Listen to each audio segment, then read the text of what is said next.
I mean, as you know, Power Africa is President Obama's big push at putting Africa on the map as far as power goes. It's been, I think, coming up for now 3 years since he did it. I think it started at the start of his second term.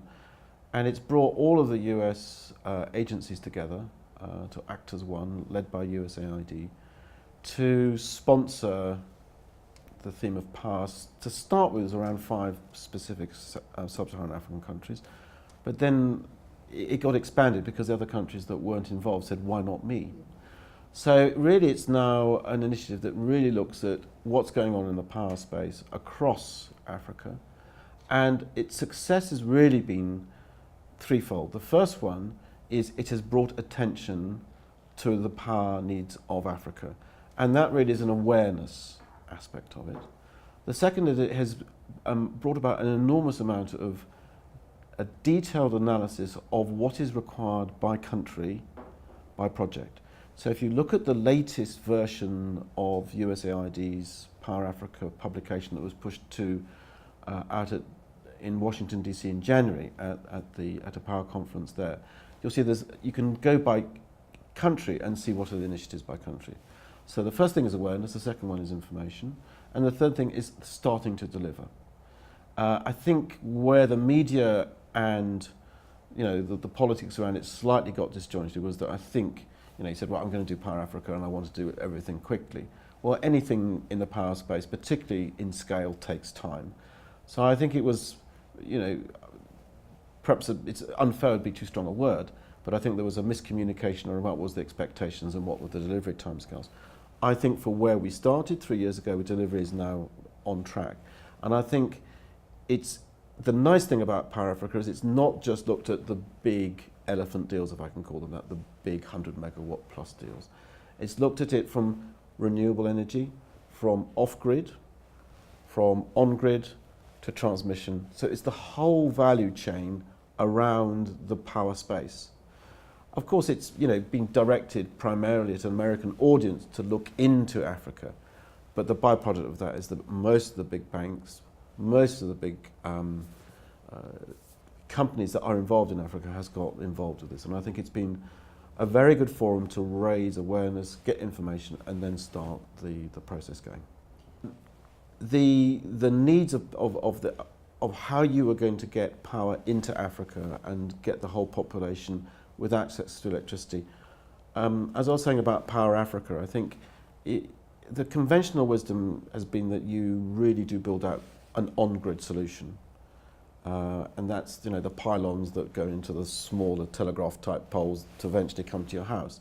But it's all centralised and it's distributed through the grid, as you know. The concept of actually having absence of pylons and individual communities supplying their own electricity through genuine off-grid, I think the technology for that has emerged over the last 10 years. And now what we're starting to see, particularly in rural areas of Africa, is the real start of a proper off-grid revolution.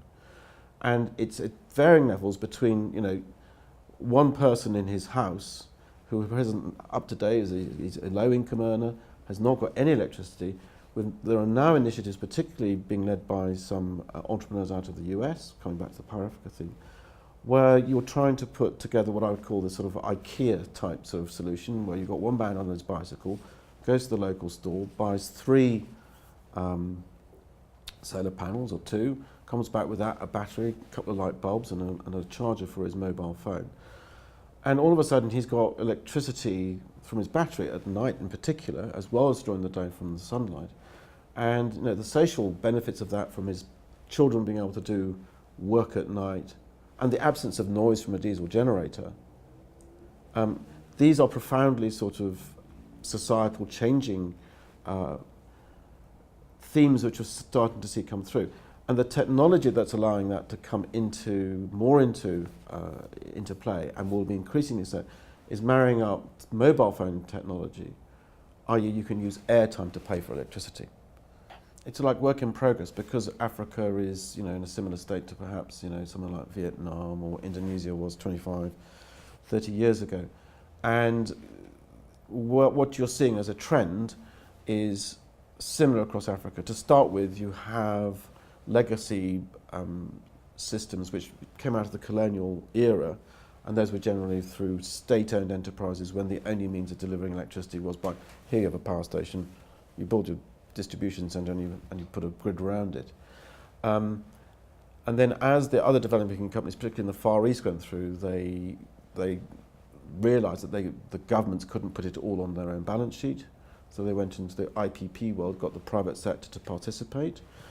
And to varying extents, there were lots of rocky times. Particularly during the Asian financial crisis in the late 90s, where for instance in Indonesia you had a 500% devaluation of the local currency, where they were having to pay back new power stations in dollars, and not surprisingly, some of them ran out of money. I think they all got finished in the end, but you can see these parallels into Africa, where you have currency depreciation, pressure on servicing dollar debt with local currency to make it work. So this puts the brake on things.